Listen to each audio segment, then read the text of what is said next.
السلام علیکم میری یوٹیوب فیملی۔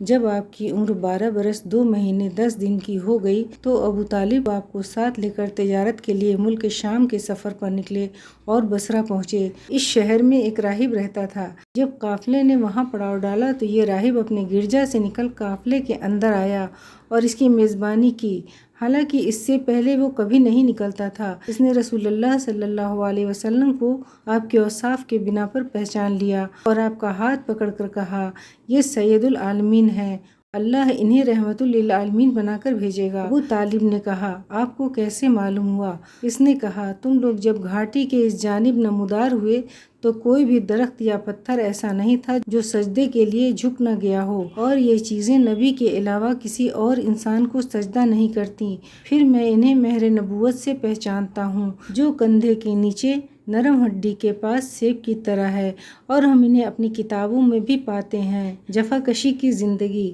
آپ صلی اللہ علیہ وسلم بکریاں چراتے تھے۔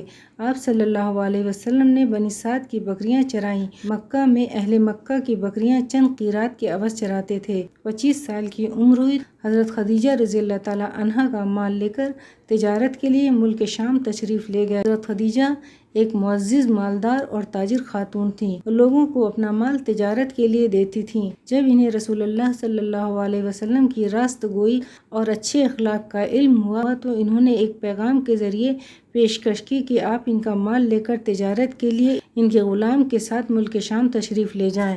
وہ دوسرے تاجروں کو جو کچھ دیتی تھیں اس سے بہتر اجرت آپ کو دیں گی۔ آپ نے یہ پیشکش قبول کر لی اور ان کا مال لے کر غلام کے ساتھ ملک شام تشریف لے گئے۔ حضرت خدیجہ رضی اللہ عنہا سے شادی۔ جب آپ مکہ واپس تشریف لائے اور حضرت خدیجہ رضی اللہ عنہا نے اپنے مال میں ایسی امانت و برکت دیکھی کہ جو اس سے پہلے کبھی نہ دیکھی تھی۔ اس سے پہلے بڑے بڑے سردار اور رئیس ان سے شادی کے خواہاں تھے، لیکن انہوں نے کسی کا پیغام منظور نہ کیا تھا۔ اب انہوں نے اپنے دل کی بات اپنی سہیلی نفیسہ سے کہی اور نفیسہ نے جا کر نبی صلی اللہ علیہ وسلم سے گفت و شنید کی۔ آپ صلی اللہ علیہ وسلم راضی ہو گئے اور اپنے چچاؤں سے اس معاملے میں بات کی۔ انہوں نے حضرت خدیجہ رضی اللہ عنہ کے چچا سے بات کی اور شادی کا پیغام دیا۔ اس کے بعد شادی ہو گئی۔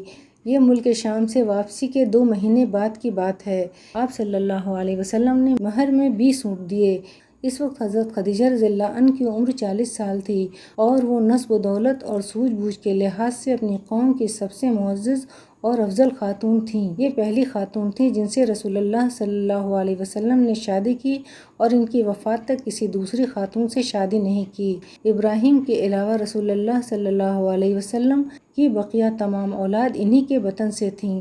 سب سے پہلے قاسم پیدا ہوئے اور انہی کے نام پر آپ کی کنیت ابو القاسم پڑی۔ پھر زینب رضی اللہ تعالیٰ عنہا، رقیہ رضی اللہ تعالیٰ عنہا، ام کلثوم رضی اللہ تعالیٰ عنہا، فاطمہ رضی اللہ تعالیٰ عنہا اور عبداللہ پیدا ہوئے۔ عبداللہ کا لقب طیب اور طاہر تھا۔